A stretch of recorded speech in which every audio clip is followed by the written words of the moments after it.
आज हम विचार करेंगे गायत्री जप करता भव सागर से तीव्रता से तर जाता है। इसमें तो कहा है धावती, दौड़ते हुए वो भव सागर से पार हो जाता है। तो उसके लिए शब्द आया मंदी।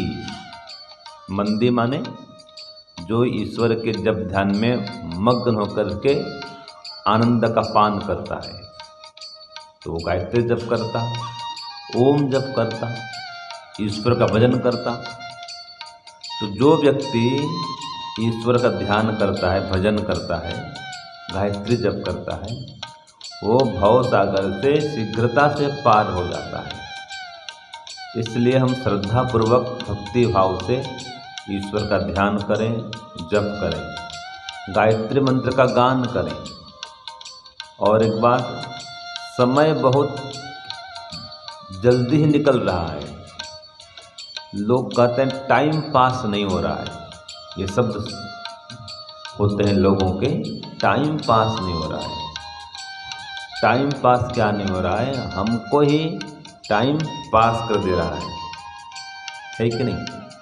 तो इसलिए ईश्वर के जप में, ध्यान में समय पर्याप्त लगाएं।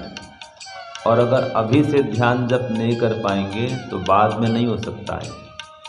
तो समय रहते ईश्वर के जप में, ध्यान में मग्न होने का प्रयत्न करें और भव सागर से शीघ्रता से पार हो जाएं। तो आज का मंत्र है बहुत बढ़िया मंत्र।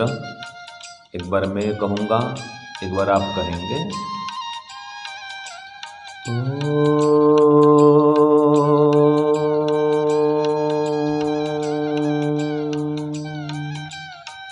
तरत्समन्दे धावते, बोलिए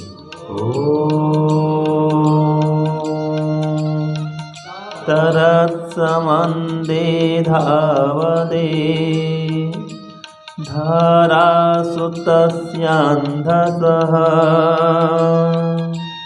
धारासुतस्यान्धसः तरत्समन्दे धावते, तरत्समन्दे धावते, तरत्समन्दे धावते, तरत्समन्दे धावते, तरत्समन्दे धावते, तरत्समन्दे धावते।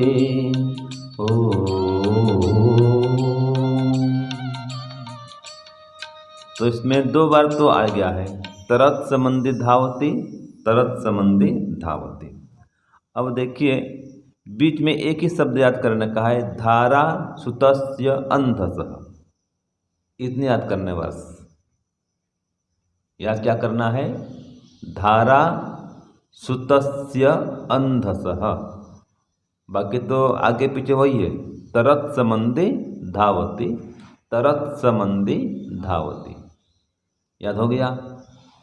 हाँ जी, तरत्समन्दे धावति, धारा सुतस्यांधसः, तरत्समन्दे धावति। यहाँ पर मंदी किसे कहा? मंदी माने हाँ, जो ईश्वर का बहुत जप ध्यान करता है, भक्ति स्तुति में मग्न रहता है और तृप्त रहता है, ईश्वर के आनंद का पान करता है, वो मंदी कहलाता है। मंदी, ठीक है नहीं? तो जो मंदी होता है वह तर जाता है। और धावती, वो दौड़ते हुए तर जाता है, माने शीघ्रता से भव सागर से तर जाता है। तो कहा तरत्समन्दे धावति, वो दौड़ते हुए ही भव सागर से पार हो जाता है। और धारा सुतस्य अंधसः, धारा के साथ में, धारा के प्रतिकूल नहीं, जिस ओर धारा बहती हो उस ओर से वो नदी को पार कर जाता है। और कैसे? तो कहा इसमें सुतस्य, उत्पन्न की गई, अंधसः, अध्यान युक्त प्राण और वाणी की धारा के साथ वो ऊपर उड़ता है, धावती ऊपर वेग से और ऊपर उड़ता है। और वो जो मंदी है तृप्त होकर के भव सागर से पार हो जाता है, ऊर्ध्व गति से ऊपर उठ जाता है। तो इसलिए हम मंदी बने। जो मंदी बन जाएंगे तो क्या होगा, इस भव सागर से आसानी से पार हो जाएंगे। आध्यान अर्थात मानसिक चेतना से युक्त प्राणधारा के रूप में क्रमशः हम ऊपर उड़ते हुए लगातार बिना कोई व्यवधान के निरंतर आगे बढ़ते जाएंगे और इस भव सागर से पार हो जाएंगे। तो जो भगवान का भक्त है वो मंदी कहलाता है। जो गायत्री जप करता है वह मंदी कहलाता है। जो ओम का जप करता है वो मंदी कहलाता है। और ईश्वर के ध्यान में मग्न होकर के उसके आनंद का पान करता है, एकदम तृप्त रहता है, संतुष्ट रहता है। तो ओम आनंद का वो जप करते रहता है।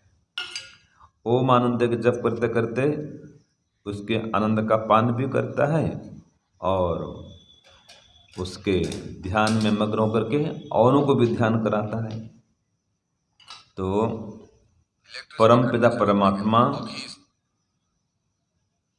आनंद के भंडार है। जो उसके आनंद का पान करता है उसको ही तृप्ति मिलती है।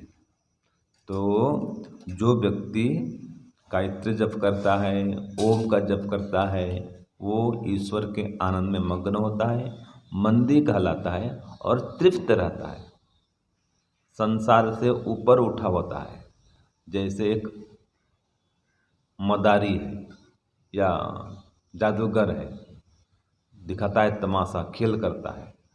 तो खेल खेल में अपने बच्चों को वो पेट में क्या मार देता है, छुरी चाकू मार देता है और खून निकलता है। तो लोग डरते हैं, अरे ये तो अपने बेटों को ही मार दिया, खून निकल पड़ा पेट से। लेकिन जो उसका भाई है वो जानता है कि भैया ने मेरे भतीजों को मारा नहीं है, वो तो पेट में वो फुग्गा था, लाल पानी का फुग्गा था, फुग्गा फूट गया और लाल पानी निकल गया, कोई खून निकला नहीं है, मेरा भतीजा तो सुरक्षित है। तो इस प्रकार से जो ईश्वर का भक्त होता है वो समझो ईश्वर का भाई है। कहा ना, भ्राता त्वमयो माता पिता त्वमेव, त्वमेव बंधु सखा त्वमेव। वो तो बंधु है, भ्राता है। वो तो ईश्वर हमारा भ्राता है, बंधु है, भाई है। तो जो भक्त बन जाता है वो संसार में ये सांसारिक माया मोह से ऊपर उठ जाता है। और जो माया मोह से ऊपर नहीं उठता है वो बोलता है मर गया, मर जा रहा है, जी गया, ये हो गया, ये हो गया। ये सब माया मोह की बातें हैं। तो ईश्वर की भक्ति में मग्न होने वाला ये संसार के बंधनों से ऊपर उठ जाता है और शीघ्रता से भव सागर से पार हो जाता है। मंदी अर्थात जो सदैव ईश्वर के ध्यान में जप में मग्न रहता है, उसके आनंद में तृप्त रहता है। सुतस्य योगाभ्यास से उत्पन्न आत्मविश्वास से लबालब भरा रहता है और धावती तीव्रता से बढ़ता है, भव सागर से पार हो जाता है। अर्थात यम नियम का पालन करता है, आसन प्राणायाम प्रत्याहार धारणा ध्यान समाधि से युक्त होकर के भव सागर से वो पार होता है।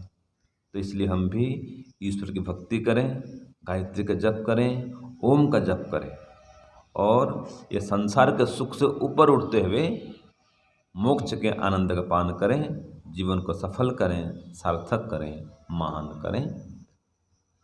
आनंदमयो अभ्यासात ये कहा है, ईश्वर आनंदमय है।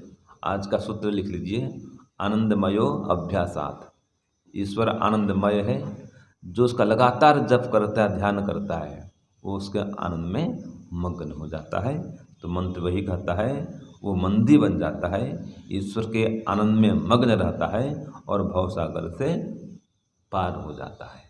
ओम शांति ओम शम।